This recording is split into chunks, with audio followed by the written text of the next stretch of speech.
Okay, today I'm going to attempt to do a little review and air depth test indoors with this old Compass Relic Magnum 7. We zoom in a little bit.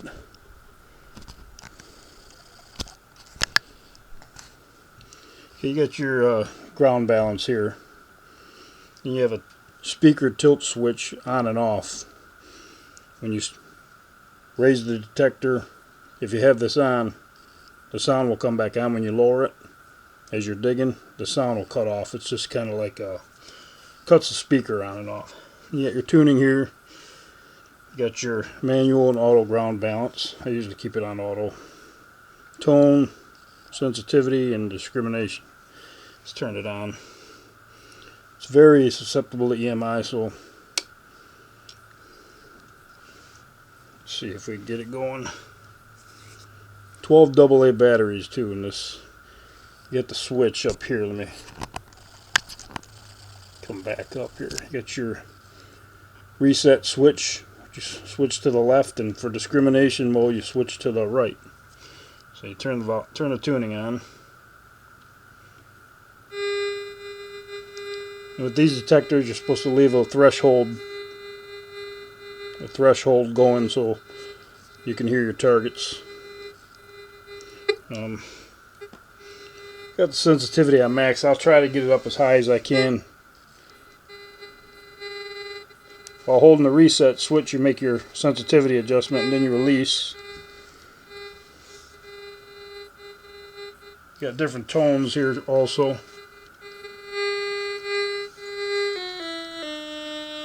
The tone switch.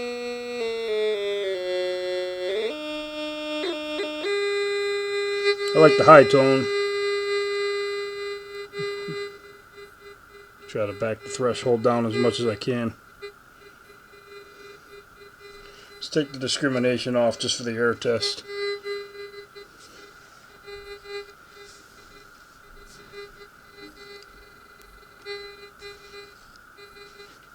Let's back the sensitivity to about 90%.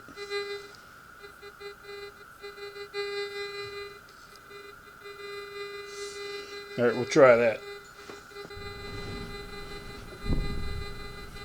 Alright, first up, let's try a mercury dime. 3 inches. It's not the deepest machine, but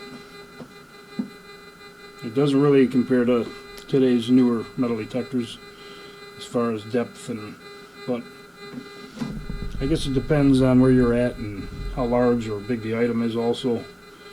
Well, of course it would perform better outdoors, but alright, let's continue. 5 inches. 6.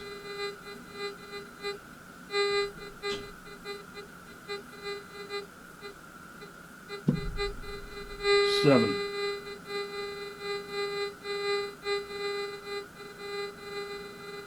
'And not much at 7. Let me try to put that sensitivity back up to 100%.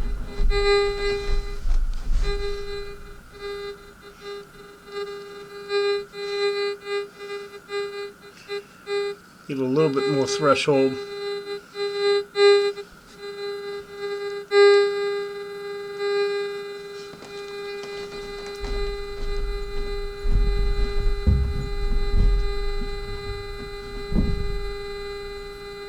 I got the sensitivity on 100 now, so I got it pretty stable. That's pretty good for actually being indoors with this thing. Wheat penny. 3 inches. 4 inches. 5. 6. 7.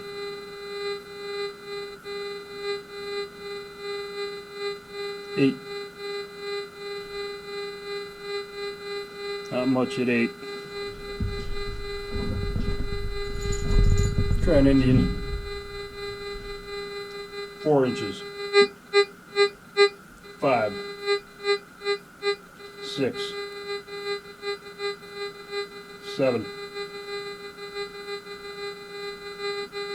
Not much at 7. The Jefferson nickel, 4 inches, 5, 6, 7. Now you barely get a audible change between 6.5 and 7. I'm surprised about that.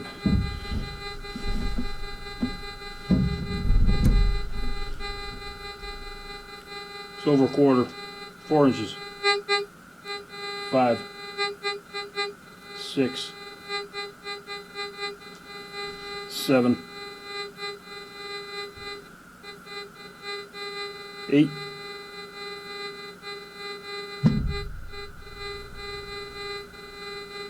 'Not much at 8.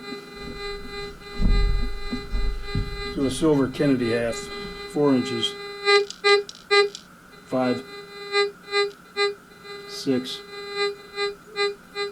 7, 8,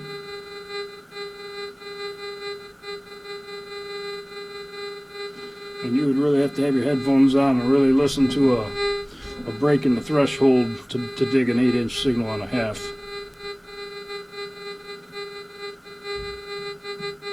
And it loses around 8.5. Let's try Morgan. 5 inches, 6, 7, 8, 9,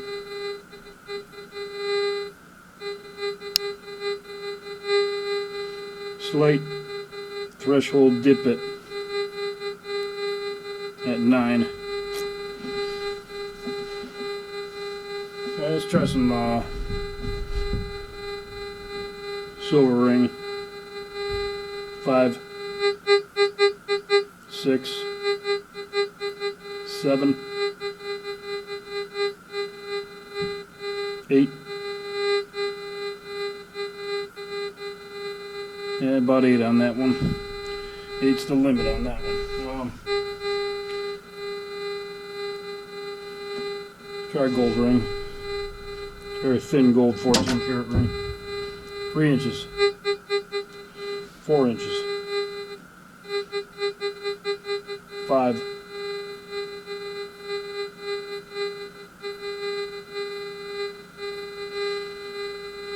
'Barely at 5 inches.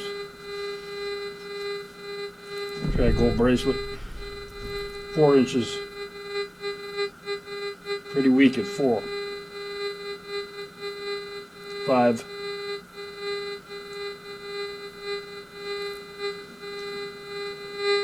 Yep. Not much at 5. This detector's over 40 years old, so it may have lost a little oomph over the years. Let's try a big lock. 6 inches. 7, 8, 9, 10, 11, 11.5. And if you had your headphones on, you might be able to hear the threshold change at 11. Now, I'm going to do these two together because in my latest video, I mentioned at the end of the video that I found both of these together, or one of my latest videos, and I did find both of these in the same hole. I know they were pretty deep. Let's see how with both of these. One's a Hubley, one's a Tootsie Toy. Let's see what both of these can hit. 6 inches, 9 inches, 10, 11, 12, 13, 14, 15, 16,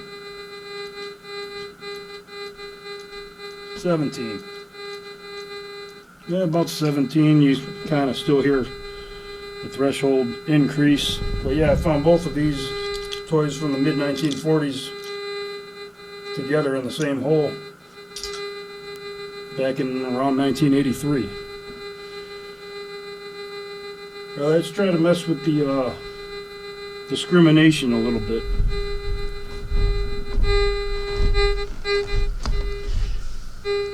Alright, let's put discrimination up, I don't know, let's run it about 75%. It's pretty high, but see what it can do. If it'll do anything anymore, I don't know.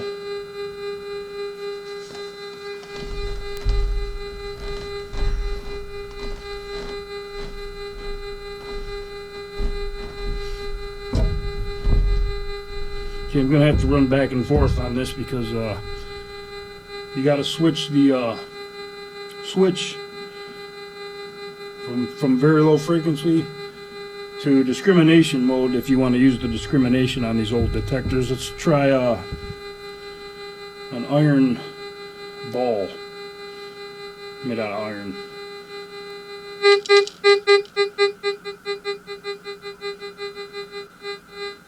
Okay, that's about 6 inches right there. That's in normal mode. Let me switch to discrimination. Switch to discrimination here. You click to the right. TR discriminate mode. Let's see what it detects now.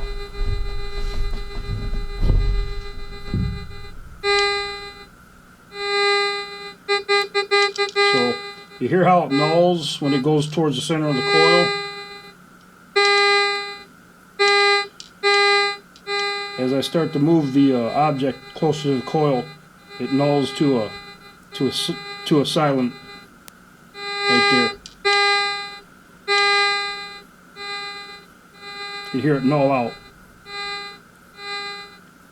Okay, it's still in discriminate mode, but let's see what the Morgan does while it's in discrimination mode.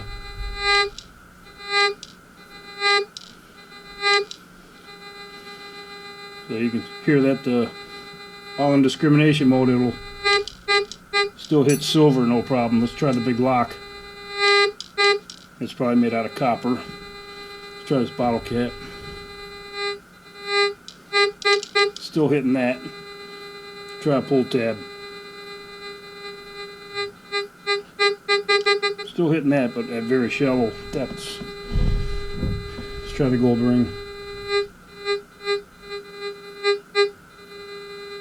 Let's try a nickel.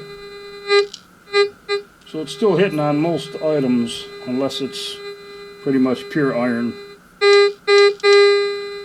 You can adjust the sensitivity on this up or down also.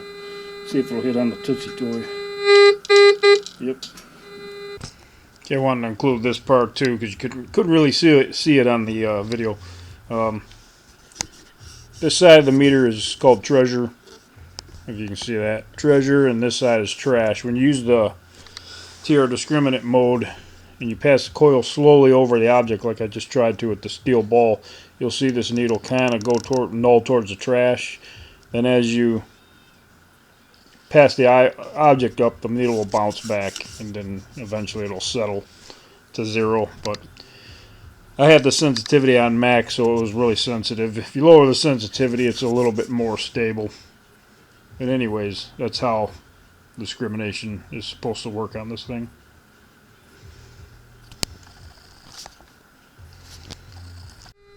Get back to normal mode.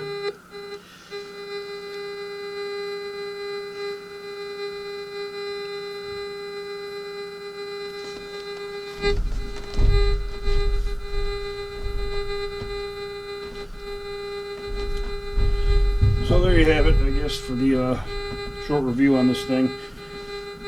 When I used to use this back in the old days, I remember the discrimination working a little bit better than it's working right now indoors. I remember being able to discriminate out pull tabs really easy at about a 5 or 6 setting, but it would also take nickels out of the equation too. But outside in the dirt, a little bit different. Right now I'm covered with snow on the ground. I'll try to get out as soon as I can with this thing on the grass and see how it does for the fun of it. Okay, thanks for watching. Okay, one thing I want to add to this video is I found a lot of firsts with this detector. My first mercury dime, my first Indian penny, my first silver quarter. Yeah, I mean, and we didn't even use pinpointers back in the day. I didn't have a pinpointer until I got that Garrett a couple of years ago. I know they used to have some weird pinpointer with a big long antenna on it, but I never got it. But I believe that's an 8-inch coil also on there. So here's your headphone jack in the back. But yeah, I mean, I haven't used this probably since the early 1990s seriously, but and then in '94 I got my GTA. But that was a world of difference because this thing was pretty heavy swinging around.